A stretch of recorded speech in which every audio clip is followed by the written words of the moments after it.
Introducción al estudio de la lengua española. Tema 1. Breve historia de la lengua española. En este apartado voy a explicar brevemente la historia de la lengua española, explicando sus orígenes y su evolución. La lengua es un producto histórico y social, un instrumento al servicio de la comunidad hablante.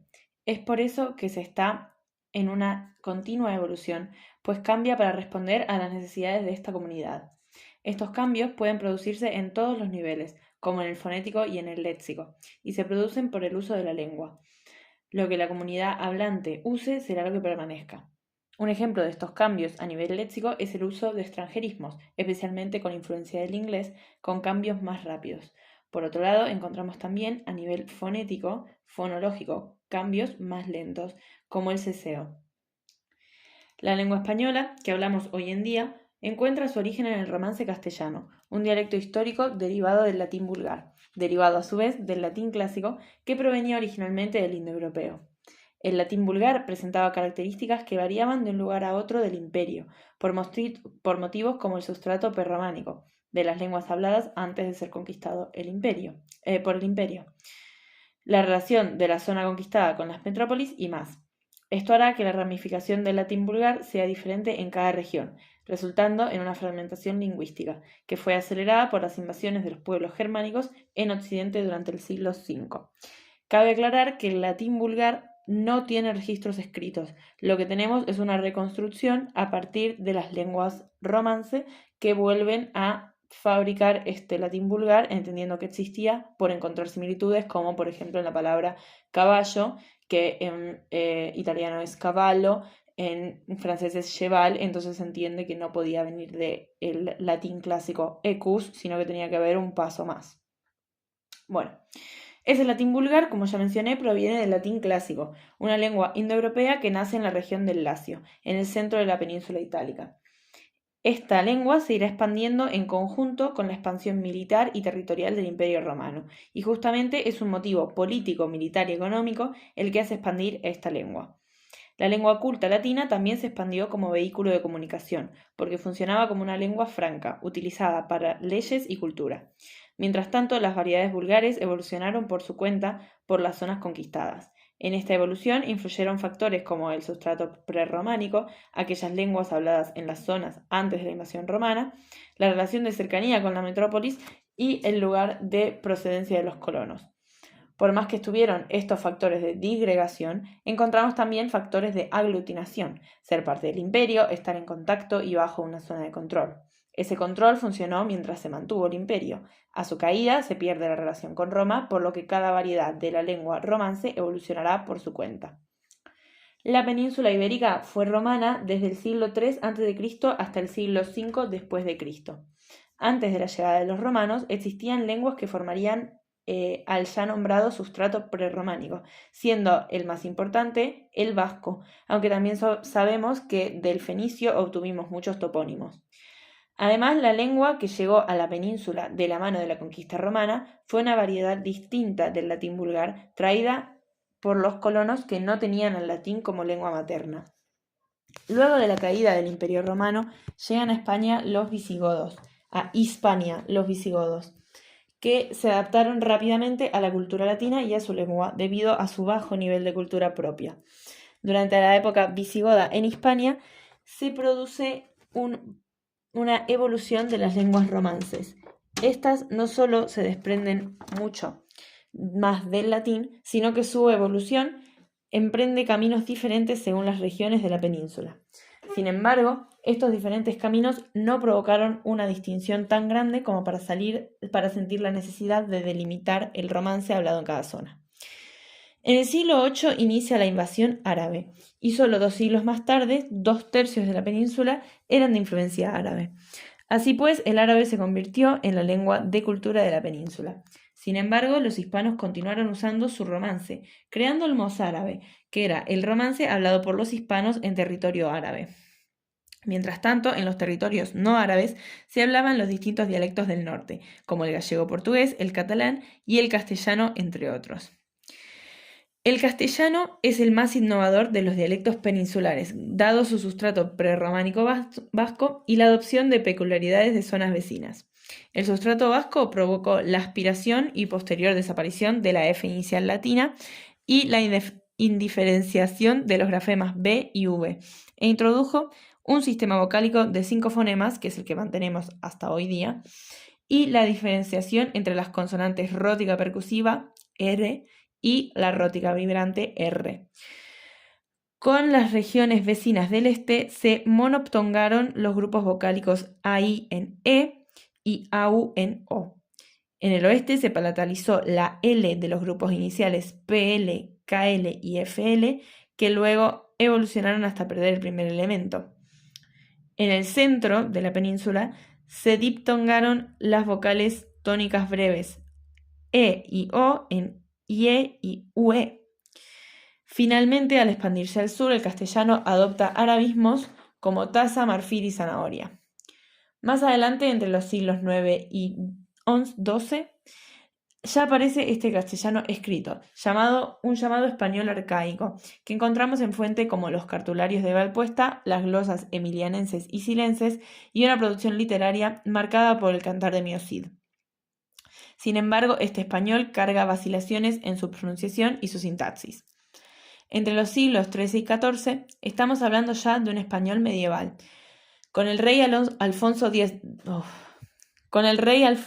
el Sabio se unifica y se fija el castellano y adquiere el nombre castellano, distinguiéndose del romance. La unificación gráfica, acompañada de una cierta normalización lingüística, ha permitido reconstruir el sistema fonológico del castellano medieval. Podemos hablar así del sistema vocálico y el sistema consonántico del español medieval. El sistema vocálico presenta ya un conjunto de 5 fonemas, aquel heredado del vasco, A, E, I, O, U, que no se modificará en los siglos posteriores. Asimismo, las reglas de combinación de vocales se encuentran también constituidas en su forma definitiva, casi definitiva. El sistema consonántico era más complejo que el que tenemos hoy en día y se simplificó. Así encontramos un sistema de 22 consonantes. Las labiales P, B, F, I, V, B corta, esta última perdida, las dentales T y D, las velares K y G, las nasales M, N y ñ, que es una creación romance, las laterales L y Lie, las róticas R, R, manteniendo su oposición en castellano con la R vibrante tras L, N y S, y de las sibilantes encontramos 4 fonemas simplificados en 2, perdiéndose siempre las sonoras. Teníamos entonces las dentales afrigadas S y Z con circunflejo que simplifican y cambian su lugar de articulación a la interdental Z. Y las alveolares fricativas que eran S y Z que simplificaron en S. Por último tenemos también las palatales fricativas prepalatales S y Z con una U media luna arriba, que simplifican en la sorda KS, y la africada sorda C o CH. Durante el siglo XV entramos en una transición hacia el clasicismo y se publican los primeros diccionarios y la primera gramática del castellano. La importancia de estos primeros diccionarios recae en que se equipara el castellano con una lengua de cultura, el latín. Así, el primer diccionario fue el Universal Vocabulario de 1490 de Alfonso de Palencia, un diccionario enciclopedista con sus entradas en latín y 2 columnas de definiciones, una en latín y otra en español. Luego aparecieron el diccionario latino-español en 1492 y el vocabulario español-latino, ambos de Antonio de Nebrija. Estos 2 diccionarios tenían un carácter moderno, con una entrada en latín y su correspondiente término en español o viceversa. Fueron muy criticados en su momento por equiparar el español al latín, que era una lengua de cultura. Por último, el Vocabularium Ecclesiasticum de 1499 de Rodríguez Fernández de Sontaella regresa al carácter enciclopedista del Universal Vocabulario. La primera gramática, la Gramática de la Lengua Castellana, publicada en 1492, de Antonio de Nebrija otra vez, fue encargada por los reyes católicos para mostrar el prestigio cultural de la lengua. Con el descubrimiento de América nace el Imperio Español, llevando a la lengua española como lengua franca. el castellano avanza y se consolida, y su literatura, ortografía y el idioma en general se expande fuera de la península, dándole valor al castellano. Este idioma irá adoptando palabras de América, así como cultismos latinos de poetas clásicos como Ovidio, Marcial o Lucano, y préstamos de otras lenguas europeas, especialmente del italiano, ya que muchos reinos de Italia pertenecían a la corona española. Además de utilizar cultismos latinos, el influjo latinizante se observa en la tendencia al hiperbatón, al orden oracional latino. Más tarde, durante los siglos XVI y XVII, estamos ya ante la presencia del español clásico. Durante todo el siglo XVI y la primera parte del siglo XVII, España fue la primera potencia europea, y su lengua se convirtió en una de las grandes lenguas de cultura. Es en este momento que se acuña el concepto de lengua española o español por encima del castellano como lengua del imperio. El primer escrito donde tenemos registrada su utilización es en Útil y breve institución para aprender los principios y fundamentos de la lengua, publicada en 1555. Los términos español y castellano se utilizarán de forma distinta a través del tiempo y dependiendo de las zonas, generando controversia. Hoy, sin embargo, se aceptan ambos términos para referirse a la lengua, pero se prefiere y recomienda el término español. Durante estos siglos se publican varios diccionarios y gramáticas, de los que podemos distinguir tres tipos: monolingües españoles, bilingües europeos y bilingües con lenguas amerindias. Entre los monolingües encontramos el Tesoro de la lengua castellana o española de 1611 de Sebastián de Covarrubias, siendo el primer diccionario monolingüe con un fuerte carácter etimológico, y el Arte de la lengua española castellana de 1626 de Gonzalo Correas, basándose en la obra de Nebrija. Entre los diccionarios de las lenguas europeas encontramos la Biblioteca Hispánica de 1591, un diccionario del español-inglés, y el Vocabulario Italiano Españolo de 1620, claramente de italiano, entre otros. Por último, entre los diccionarios de lenguas amerindias encontramos el Vocabulario en lengua castellana y mexicana de 1555 de Nahuatl y el Lexicon o Lengua General de Perú de 1560 de quechua. En este periodo, los cambios de mayor trascendencia ocurren en el sistema fonológico, como la pérdida completa de la oposición entre la B oclusiva y la V fricativa, y de la aspiración de la F inicial latina, que ya no se aspira, sino que simplemente no se pronuncia. Además, se ensordecen las dos alveolares fricativas del castellano medieval, S y Z convergen en S, y las dentales africadas S con circunflejo y Z con circunflejo cambian de su modo de articulación a fricativas y convergen en el fonema interdental Z. Las preparatales fricativas, por último, Z y S con media luna, se reducen a un solo fonema sordo con el cambio en el punto de articulación que lo hace velar, lo que resulta en la X o la J. Otros cambios dignos de mencionar son el empleo de A ante el complemento directo de persona, el uso de usted o vuestra merced como forma de respeto, y a nivel léxico destacamos los numerosos italianismos y varias palabras provenientes de las lenguas amerindias.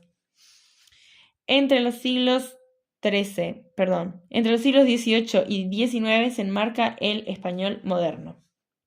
Algo muy significativo de este periodo fue la fundación de la Real Academia Española en 1713, con el objetivo de fijar la lengua española en su momento de mayor esplendor, tras el siglo de oro de la literatura hispánica. Así, queriendo confeccionar el mejor diccionario posible, se publica el Diccionario de Autoridades en 2 tomos, 1726 a 1739. Esos son los 2 tomos. Inspirado en el Diccionario de Covarrubias, elegido por su marcado carácter etimológico. Esta obra explica el verdadero sentido de las voces, con definiciones respaldadas por autores como Quevedo y Cervantes principalmente, y utilizando como ejemplos citas donde estos autores mencionaban las palabras y voces recogidas. Los estudiosos de la Academia confeccionan el diccionario en un tiempo récord, el primer y segundo tomo separados por solo 3 años. Fue además el primer diccionario hecho de forma colectiva, con un equipo de lexicógrafos, en lugar de un particular. Este diccionario se reduce en 1780, pasando a llamarse Diccionario de la Lengua Castellana, reducida a un tomo para su más fácil uso, con la revitalización del término castellano. Era también el término preferido en América para desvincularse del Imperio Español. La RAE publica también una ortografía de la lengua castellana en 1741 y una gramática de la lengua castellana en 1771. Se publican también algunas obras no académicas, como la gramática de la lengua castellana en 1827 de Vicente Salvá, el nuevo diccionario de la lengua castellana en 1846, también de Vicente Salvá, y la gramática de la lengua castellana dedicada al uso de los americanos en 1847 de Andrés Bello. En 1843, ante un momento de peligro en la unidad del idioma con América, la reina Isabel II declara como oficial la ortografía de la Academia, y con ese motivo Martínez de la Rosa publica el Prontuario de la Ortografía en 1844. En la revista Biblioteca Americana, Andrés Bello y Juan García del Río publicaron el artículo Indicaciones sobre la conveniencia de simplificar y uniformar la ortografía en América, publicado en Londres en el exilio en 1823. Esta revista defendía el principio de pronunciación en la ortografía, un principio opuesto al de la RAE, que defendía el principio de pronunciación, el de uso y el de etimología. En el plano fonológico, en estos siglos se generalizan fenómenos como el yeísmo, la caída de la D en posición implosiva, la aspiración de la S final y la rotación de L y R. En el plano léxico vemos abundantes préstamos del francés y en la actualidad abundan los del inglés. En conclusión, el español pasó por muchos cambios a través de los siglos, tanto en el nombre del idioma, su grafía y su pronunciación, como en su contenido gramatical y léxico. Todo esto resultando en el rico idioma hoy hablado por aproximadamente 500 millones de personas.